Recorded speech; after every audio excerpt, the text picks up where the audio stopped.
বোয়াল মাছ খেতে কিন্তু আমরা কম বেশি সবাই পছন্দ করি, তবে সেটা যদি হয় 10 থেকে 8 কেজির মধ্যে, এই মাছের টেস্ট কিন্তু অসাধারণ হয়। বোয়াল মাছ খেতে আপনাদের কাছে কেমন লাগে কমেন্ট বক্সে জানাবেন। আমার কাছে কিন্তু অনেক ভালো লাগে, ভাজাও খেতে ভালো লাগে, ভুনাও খেতে ভালো লাগে এবং তরকারির সাথেও খেতে ভালো লাগে। আসসালামু আলাইকুম, স্বর্ণালী কুকিং থেকে আপনাদের সবাইকে জানাচ্ছি স্বাগতম। আশা করি আপনারা সবাই ভালো আছেন। আলহামদুলিল্লাহ, আল্লাহর রহমতে আমিও ভালো আছি। দেশ ও দেশের বাইরে থেকে আজকে আমার এই ভিডিওটা যারা দেখছেন আপনাদের সবাইকে জানাচ্ছি আমার নতুন একটি রেসিপি ভিডিওতে আপনাদের সবাইকে ওয়েলকাম। ভিডিওর শুরুতে বা থাম্বনেলে আপনারা দেখতে পেরেছেন আপনাদের সাথে আজকে কি রেসিপি শেয়ার করব। আজকে মূলত আপনাদের সাথে বোয়াল মাছ ভুনার রেসিপিটা শেয়ার করব। কম বেশি আমরা সবাই জানি কিভাবে মাছ ভুনা করতে হয়, তবে আমি কিভাবে বোয়াল মাছ ভুনা করি ওইটাই আপনাদের সাথে শেয়ার করতে চলে আসছি। তো চলেন ভিডিওতে চলে আসি। প্রথমত কিন্তু আমি ফ্রিজ থেকে বোয়াল মাছগুলো নামিয়ে ভিজিয়ে রেখেছিলাম বেসিনে। তারপর কিন্তু বোয়াল মাছগুলো যখন ছুটে গিয়েছিল তখন পানি ঝরিয়ে ভালো করে ওয়াশ করে, লবণ দিয়ে ওয়াশ করে তারপর কিন্তু আমি স্ট্যান্ডে রেখে দিয়েছিলাম পানি ঝরানোর জন্য। পানি ঝরানোর পরে আমি কিন্তু যখন হালকা ড্রাই হয়ে গিয়েছে মাছগুলো, তখন আমি হলুদ, মরিচ, লবণ দিয়ে মেখে নিয়েছি। মেখে নিয়ে তারপর কিন্তু আমি একটি ফ্রাই প্যানে যথেষ্ট পরিমাণে তেল দিয়ে দিয়েছি। আপনারা কিন্তু দেখতেই পারছেন আমি একটু ওভারই তেল দিয়েছি, যেহেতু এই তেল দিয়ে আমি রান্নাটা করব। এই বোয়াল মাছের রহস্যটাই হলো যেই তেলটা দিয়ে আমি মাছগুলা ভাজা করব, ওই তেলটা দিয়েই আমি মূলত রান্নাটা শেষ করব। মাছ ভাজার তেলে রান্না করলে কিন্তু অনেক মজা হয়, তাই কিন্তু আমি মাছ ভাজার তেলটা দিয়েই আজকে রান্নাটা কমপ্লিট করব। তো দেখেন কথা বলতে বলতে কিন্তু মাছ ভাজাগুলো প্রায় হয়ে গিয়েছে বললেই চলে। এক পিঠ আমার হয়ে গিয়েছে, এখন কিন্তু আমি অন্য পিঠ উল্টিয়ে দিব। বোয়াল মাছ কিন্তু কিছুটা পাঙ্গাস মাছের মতোই দেখা যায়, দেখেন আপনারা ভালো করে দেখলেই বুঝতে পারবেন। অনেকে হয়তো ভাবতেও পারেন পাঙ্গাস মাছ, না এটা পাঙ্গাস মাছ ছিল না, এটা ছিল বোয়াল মাছ।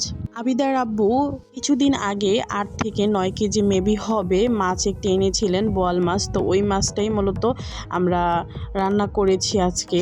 আমার কথা বলতে বলতে কিন্তু মাছগুলো ভাজা কমপ্লিট হয়ে গিয়েছে। তারপরে কিন্তু আমি যে ভাজা তেলটা ছিল, মাছ ভাজার যে তেলটা ছিল, ওই তেলের সাথে আরও কিছু 2 থেকে 3 চামচের মতো তেল দিয়ে দিয়েছিলাম। তেল দিয়ে তারপর পেঁয়াজ দিয়ে দিয়েছিলাম 2 কাপের মতো। যেহেতু এখানে মাছের পরিমাণ বেশি ছিল তাই এখানে 2 কাপ পরিমাণ আমি পেঁয়াজ কুচি দিয়ে দিয়েছি। পেঁয়াজ কুচি দিয়ে আমি কিন্তু লবণ দিয়ে দিয়েছি। আপনারা কম বেশি যারা রান্না করেন তারা কিন্তু সবাই মোটামুটি জানেন পেঁয়াজের সাথে লবণটা ইউজ করলে পেঁয়াজ তাড়াতাড়ি সফট হয় এবং তাড়াতাড়ি ভাজা হয়ে যায়, তাই কিন্তু আমি এখানে পেঁয়াজের সাথে লবণটা ইউজ করেছি। আর আপনারা যদি তরকারির কালারটা সুন্দর আনতে চান, দেখতে একদম সুন্দর লাগে, খেতেও টেস্ট লাগবে, দেখতেও সুন্দর লাগবে, তাহলে কিন্তু আপনারা পেঁয়াজটা যখন হালকা একটু ভাজা হয়ে যাবে তখন কিন্তু হালকা হলুদ দিয়ে দিবেন। হলুদটা দিলে কিন্তু তরকারির কালারটা অনেক সুন্দর হয়, তবে হ্যাঁ সামান্য পরিমাণে দিতে হবে যাতে কালারটা সুন্দর আসে, বেশি দিলে চলবে না। আমরা যেহেতু রান্না করার ক্ষেত্রে হলুদটা ব্যবহার করব, তাই এখানে একটু কম ব্যবহার করলেই ভালো হবে। কালারটা আসার জন্য অল্প একটু ব্যবহার করতে পারেন। যখন দেখবেন পেঁয়াজগুলো সুন্দর হালকা ভাজা হয়ে গিয়েছে, হালকা হালকা ভাজা হয়ে গিয়েছে, এই পর্যায়ে কিন্তু আদা রসুন পেস্টটা দিয়ে ভালো করে নেড়ে চেড়ে নেবেন। আর সব সময় একটা জিনিস খেয়াল রাখবেন, যখন নাকি আপনি মাছ ভুনা করবেন বা যে কোনো আইটেমে আপনি ভুনা করেন না কেন, তখন অবশ্যই পেঁয়াজটা একটু ভালো করে ভেজে নেবেন, তাহলে কিন্তু খেতে অনেক ভালো লাগে। পেঁয়াজ ভাজার উপরে ডিপেন্ড করে তরকারির তরকারির টেস্টটা কেমন আসবে। অবশ্যই মাছ দেওয়ার আগে পেঁয়াজ যখন ভাজা করবেন একটু হালকা লালচে লালচে বর্ণের ভাজা করে দিবেন, তাহলে কিন্তু অনেক ভালো আসে, তরকারি কালারটাও অনেক সুন্দর হয়, এতেও কিন্তু দুর্দান্ত হয়। তো আমি কিন্তু ভাজা কমপ্লিট হওয়ার পরই এখানে আমি পানি দিয়ে দিয়েছি 1 কাপের মতো। তো এখানে সব পরিমাণ মতো আমি মশলা এখানে দিয়ে দিব। মরিচ দিয়ে দিয়েছি আমি 2 চামচের মতো, 2 চামচ বলতে গেলে ভুল হবে, 1 চামচ দিয়ে আর একটু দিয়ে দিয়েছিলাম। আর যেহেতু হলুদ আমি আগে ব্যবহার করেছিলাম, তাই এখানে সামান্য পরিমাণে হলুদ গুঁড়ো আমি এখানে ইউজ করেছি। তারপর জিরা গুঁড়া দিয়ে দিব সামান্য পরিমাণে, যেহেতু আমি জিরা দিলে তরকারি কালারটা কিন্তু অন্যরকম হয়ে যায়, তাই জিরাটা একটু বেশি দিব না আমি এখানে। তারপর দিয়ে দিব ধনিয়ার গুঁড়া, আর চাট মশলা থাকলে চাট মশলা দিয়ে দিবেন, এটা অপশনাল। চাট মশলা থাকলে দিবেন, না দিলেও চলবে, কোনো সমস্যা নাই।